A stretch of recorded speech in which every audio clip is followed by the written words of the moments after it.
এই মাসে আমাদের নেমন্তন্নের কোনো সীমা নেই, মানে এর আগেরটা নেমন্তন্ন ছিল যেখানে আমরা যেতে পারিনি, আর এই ভিডিওটা হলো বিয়েবাড়ির ঠিক পরের দিনকার ভিডিও।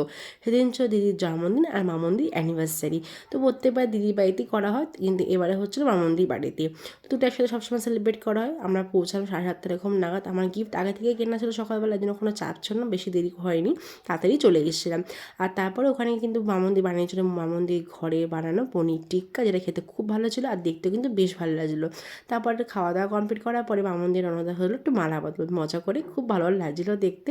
তারপর সিঁদুরদান হলো, সবাই মিলে কিছুক্ষণ ছবি তুললাম, কারণ এরপর আর ছবি তোলা আমাদের হবে না। আর এখানে এখন দুজনে কেক কাটিং চলছে, দুজনে কেক কাটিং হয়ে গেলে কিন্তু হবে দিদির কেক কাটিংটা, দিদির জন্মদিনের কেকটা। তো আজকে রাতের ডিনারে কী কী আছে তোমাদেরকে বলে দিই। যদি মামন্দির নিরামিষ খায়, মানে নিরামিষ ইস্কনে দীক্ষিত, সেজন্য কিন্তু রাতের ডিনারটা নিরামিষই হবে। ছিল ফ্রাইড রাইস, পনিরের তরকারি, ফুলকপির তরকারি, আর একটা কিছু ছিল, এটা মনে পড়ছে না এই মুহূর্তটাকে কী বলে। তার সাথে ছিল কিন্তু মিষ্টি। বাড়িতে ফিরলাম হলো 12:30 এরকম নাগাদ। ভিডিওটা এটুকু রাখলাম। যদি তোমাদের ভালো লেগে থাকে লাইক কমেন্ট সাবস্ক্রাইব করেছো। টাটা, দেখাবে নেক্সট ব্লগে।